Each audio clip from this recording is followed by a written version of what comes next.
Hey everyone, I'm Olivia Thompson. That was my wedding, and its chaotic aftermath. So let me fill you in. I'm a 28-year-old marketing executive, and I was absolutely ecstatic about marrying James, my software engineer boyfriend of 5 years. We were head over heels in love, but there was just one small hitch: his family. Sophia, I swear if Patricia makes one more passive-aggressive comment about my dress choices, I'm going to lose it. I groaned, collapsing onto my best friend's couch. Deep breaths, Liv. You've got this, Sophia soothed, handing me a much-needed glass of wine. Remember, you're marrying James, not his mom. I know, I sighed, taking a big gulp. It's just Patricia and Rachel are so possessive of James. It's like they can't stand the idea of another woman in his life. Have you talked to James about it? Yeah, but he just brushes it off, saying they're excited about the wedding. I don't think he realizes how weird they're being. I've been doing my best to involve Patricia and Rachel in the planning, hoping it might help us bond. But every little decision turned into a battle. One afternoon, I asked Patricia about centerpieces, showing her a few options I've been thinking about. "Oh, sweetie, those are quaint," she said, barely glancing at them. "But don't worry, Rachel and I have some ideas that are much more suitable." I bit my tongue, reminding myself to pick my battles. But as the weeks passed, their behavior only got stranger. One day, I overheard them whispering in the kitchen. "Are you sure about this, Mom?" Rachel asked. "Absolutely, it'll be perfect. James will love it," Patricia replied. When I stepped into the room, they clammed up instantly. "Oh, Olivia, we were just discussing cake flavors," Patricia said, her smile too tight. I nodded, pretending to believe her. Later that night, I vented to James. "Babe, I think your mom and sister are planning something. They're being so secretive." James just laughed it off. "They're probably just planning a surprise for us. You know how they are." I wish I could share his optimism, but I couldn't shake the feeling that something was off. As the wedding day approached, it only got worse. Patricia and Rachel started canceling our planning meetings at the last minute, always with vague excuses. "Sorry, dear, something came up. But don't worry, we've got everything under control," Patricia would say in that overly sweet voice that made me want to scream. I tried to stay focused on the excitement of marrying James, but a sense of dread kept gnawing at me. Something was definitely brewing. The night before the wedding, Sophie stayed over for some much-needed girl time. "I can't believe I'm getting married tomorrow," I said, a mix of excitement and nerves bubbling up inside me. Sophia squeezed my hand. "You and James are perfect together. Try not to let his family's drama get to you, okay? You're right, tomorrow is about me and James. Nothing else matters." I nodded, determined to stay positive. As I drifted off to sleep, I hoped whatever Patricia and Rachel were plotting wouldn't ruin our special day. Little did I know, I was in for the shock of my life. But that's a story for another time. For now, I was just a bride-to-be, dreaming of her happily ever after. The next morning, I woke up with butterflies in my stomach. Today was the day I'd become Mrs. Carter. As I stretched, Sophia burst into the room, already dressed in her maid of honor gown. "Rise and shine, bride-to-be. It's your big day," she chirped. I couldn't help but grin. "I can't believe it's finally here, Soph." As we started getting ready, my other bridesmaids arrived and the room buzzed with excitement, hairspray, and the pop of champagne bottles. But despite the happy chaos, I couldn't shake my unease. "Has anyone seen Patricia or Rachel?" I asked, trying to sound casual. My bridesmaid Emma piped up, "Oh, I saw them earlier. They seemed excited about something." "Probably just the wedding," I murmured, pushing down my anxiety. But as my makeup artist worked her magic, I caught a snippet of Emma whispering to Sophia, "Did you hear about the surprise James's family is planning?" My ears perked up instantly. Surprise? But Sophia quickly shushed her. "Not now, Emma." I turned to face them. "What surprise?"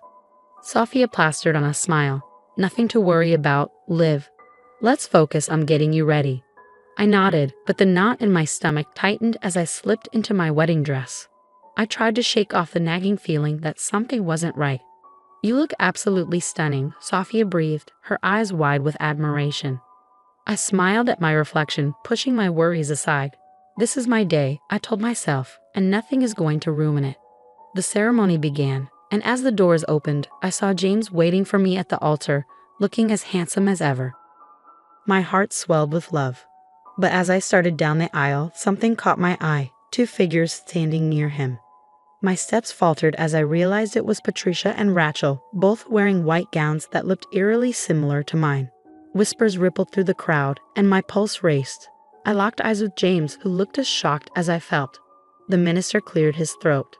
Dearly beloved. The ceremony continued, but I felt like I was in a haze. I barely registered saying "I do" or even our first kiss as husband and wife. At the reception, I pulled James aside the first chance I got.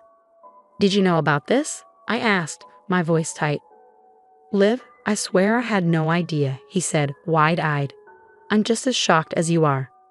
Before I could respond, Patricia's voice boomed across the room. "Wasn't it just wonderful?" James wanted his two favorite women to share in the spotlight. I felt like I'd been punched in the gut.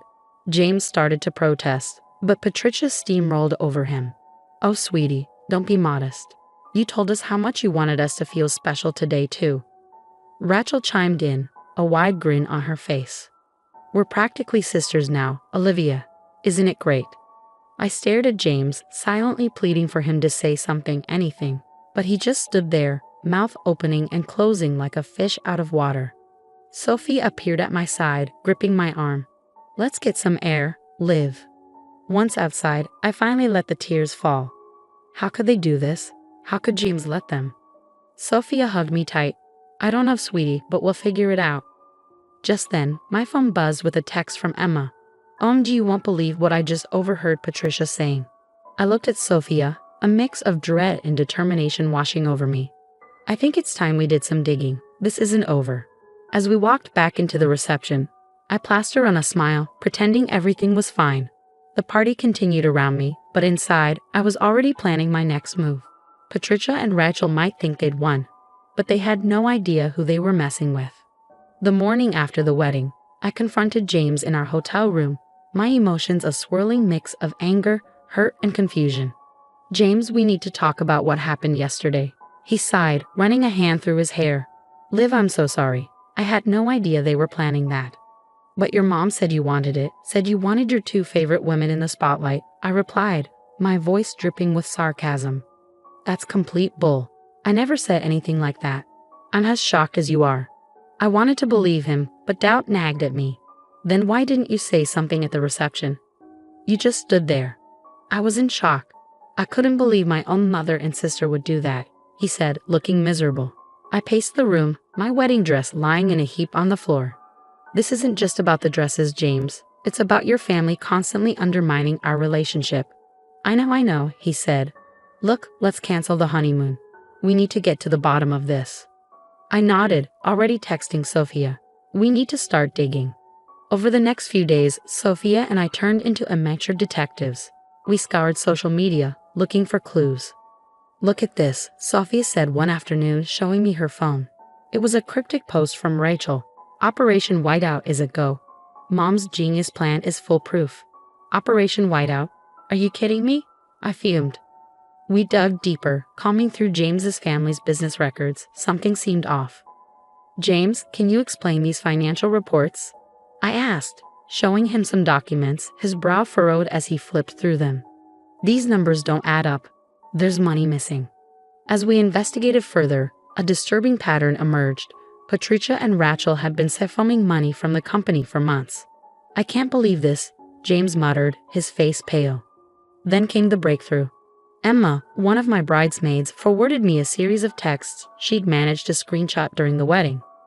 "OMG, Liv, you need to see these," Emma's message read. The texts were between Patricia and Rachel, outlining their plan to sabotage the wedding and drive a wedge between James and me. Patricia: "Once we show up in those dresses, Olivia will lose it. James will see how unstable she is." Rachel: "But what if James gets mad at us?" Patricia: "He'll get over it. We're his real family. That girl is just a phase." I showed James the messages, my hands shaking. "Your mom called me a phase, James." He looked like he might be sick. "I can't believe they do this, all of this." We sat in stunned silence for a moment before I spoke again.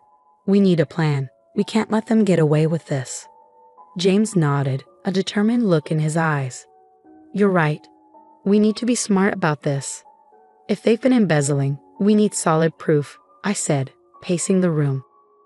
James nodded in agreement. We should hire a forensic accountant. They can trace the missing money.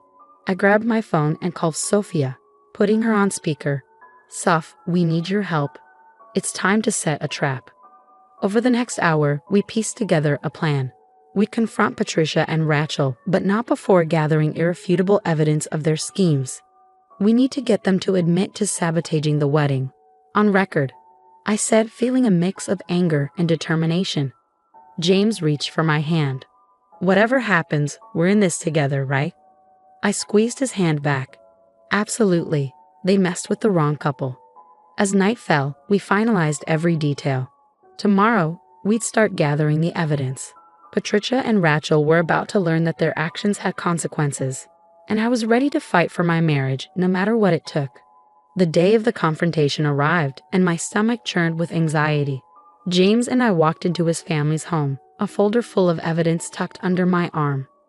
Mom, Rachel, we need to talk, James said, his voice steady but firm. Patricia flashed a sweet smile. Of course, darling. What's this about? I laid the financial records on the coffee table. Let's start with the missing money from the company. Rachel's face turned pale, but Patricia scoffed. I don't know what you're talking about. Without a word, James pulled out his phone and hit play, letting the recording of their conversation about sabotaging the wedding echo through the room. Patricia's eyes widened in shock. You little sneak. She spat at me, her tone venomous. James, are you really going to let her treat your mother this way?